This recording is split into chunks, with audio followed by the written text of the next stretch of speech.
mga kababayan, ma'am sir. This is Jam the Filipino channel. Ang inyo pong lingkod. So today is February 12, 2026 at tayo ngayon pupunta dyan sa may road road 10 ba to? Road 5 Project 6 Diliman, Quezon City, at dadalhin po natin yan sa may Unilab Foundation. Ako, matraffic doon sa may Bayanihan Annex Center, Pioneer Street, Mandaluyong. Sobra traffic ang bubunuin natin bago tayo makapunta doon. Parating. Tapos ang mura ng pamasahe. Nako po, talo. Ano ba yan?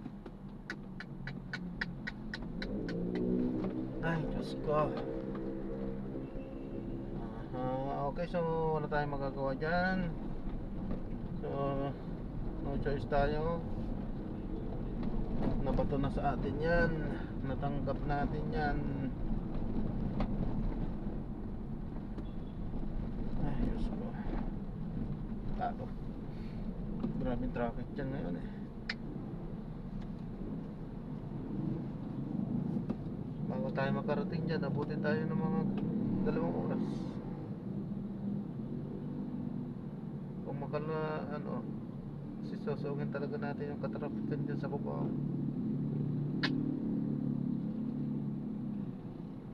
Ayan, so magbabalik po tayo mamaya po pag nakuha na po natin sila. Disclaimer lamang po ang content po natin ay kalsada at hindi ang passenger. Kaya nga naman sakali man po na may marinig kayo mga pangalan ng lugar, pangalan ng tao, pangalan ng organizations, government or private man yan, ay wala pong kinalaman ng channel nito at wala pong pinapatungkulan.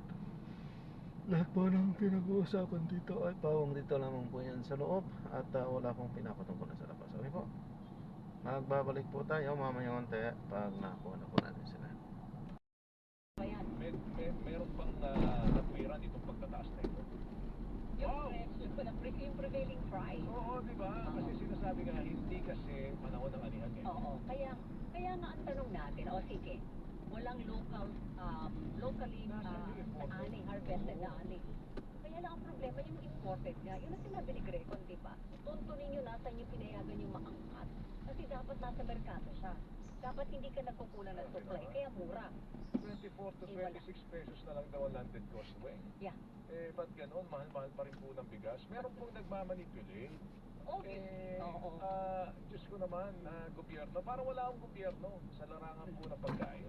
Kaya nagtataka naman tayo, bakit ganon, Weng? Tayo nga, sabi ko nga sa'yo, malapit na ako maniwala. Sila yung middleman eh.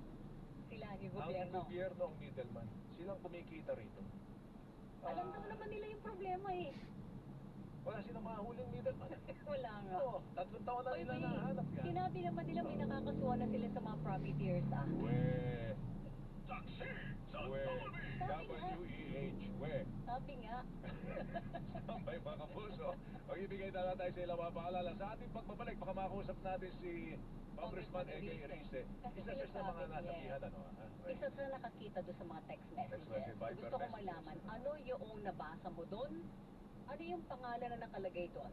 Adrian Bersamin ba? Tapos yung sumagot sa kanya, BBM ba o Pangulong Bongbong Marcos ba nakalagay doon? Alamin natin kung ano yung mga figures na pinag-uusapan to. 7.122. 122, di ba? Saka 2 billion. Billion ba yun? Billion. Sige, mga kapuso. Sige. Sa ating pagbabalik, ang oras po natin, 8:41. Radyo na, Pili pa. labanan ng fake news. Dapat totoo.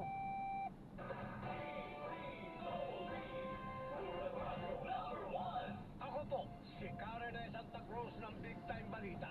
Big Time na pasasalamat sa inyong walang sawang pagsubaybay sa amin. At dahil dito, ang Super Radio DCWB ay #1 sa buong taon ng 2025.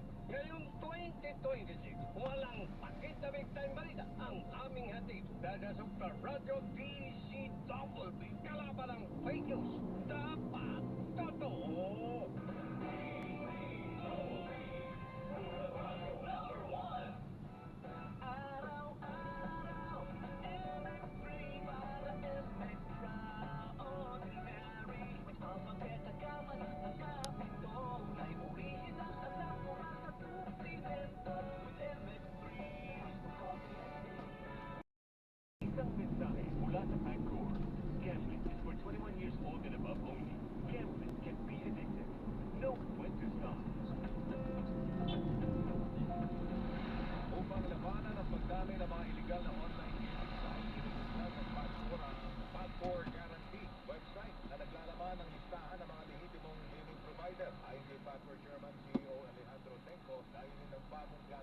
magbigay ng malinaw at mapagkakatiwalaang gabay para sa mga manlalaro at publiko. Lalo na ngayong dumarami ang mga peking online gaming platform. Magtungo sa www.pagcor.ph/PAGCOR Guarantee para sa listahan ng mga lehitimong platform na nasa ilalim po ng regulasyon ng PAGCOR. Paalala ni Tenko, ang mga illegal online gaming sites ay nagdudulot ng panganib at sumisira sa tiwala ng publiko, dahilan para mawalan ng malaking kita ang gobyerno.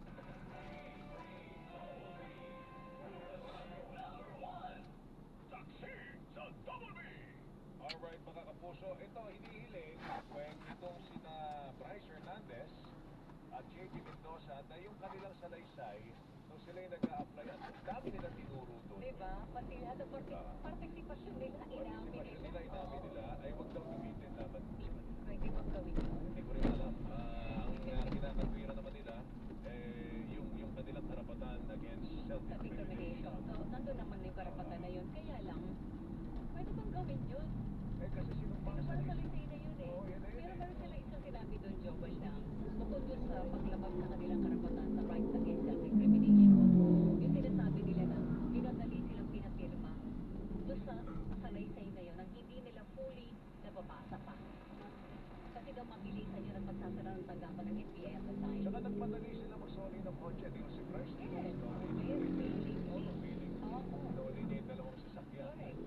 na kanyang binili mga kapuso. So, ewan, tingnan natin mga kapuso kung ano magiging lalabasan nito. Alam mo, okay kasi hindi sila mukhang state witness. Hindi sila nakapag- Kasi sila yung pumutok ng ghost. Oo, pero bakit? Dyan sa Bulacan. Ano papel na mas malaki? Si Bryce, si JT, o si Alcantara? Ang sinasabi si Alcantara, walang kinalaman sa ghost. Seryoso? Yun ang sinasabi. Kailangan silang dalawa. Amo niya yun. Kaya nagulat daw si Alcantara na, uy, may ghost pala. Talaga ba? Oo, dahil nakita na raw siya. Pati sir din pa banda sa Anyway, mamaya pag-uusapan pa natin ito ng todo. Pero nasa linya na po natin si Caloocan Senior Representative Edgar Erice, ang Senior Deputy Minority Leader, House of Representatives. Congressman, magandang umaga si Joel Sueco ito. Hi, Joel. Ano ba yan? Exchanges? Sa inyo lang ito pinakita. Ano ba yung pakita? Marami yung pinakita. Mga 5 congressmen, representatives. Sino nagpakita sa inyo? Si, congressman. Ano yun? Magkakasama kayong lahat pag pinakita niya sa iyo. Sa pass Well, around nung yung una message. kasi, imbita niya ako, nagpunta ako, pinakita niya sa akin, marami siyang pinakita sa akin. Tapos tumawag din sa akin si Congressman Tino, tapos imbita na naman ako, umaga, yun, 4 na kami. Tapos doon, the third day, 5 na kami.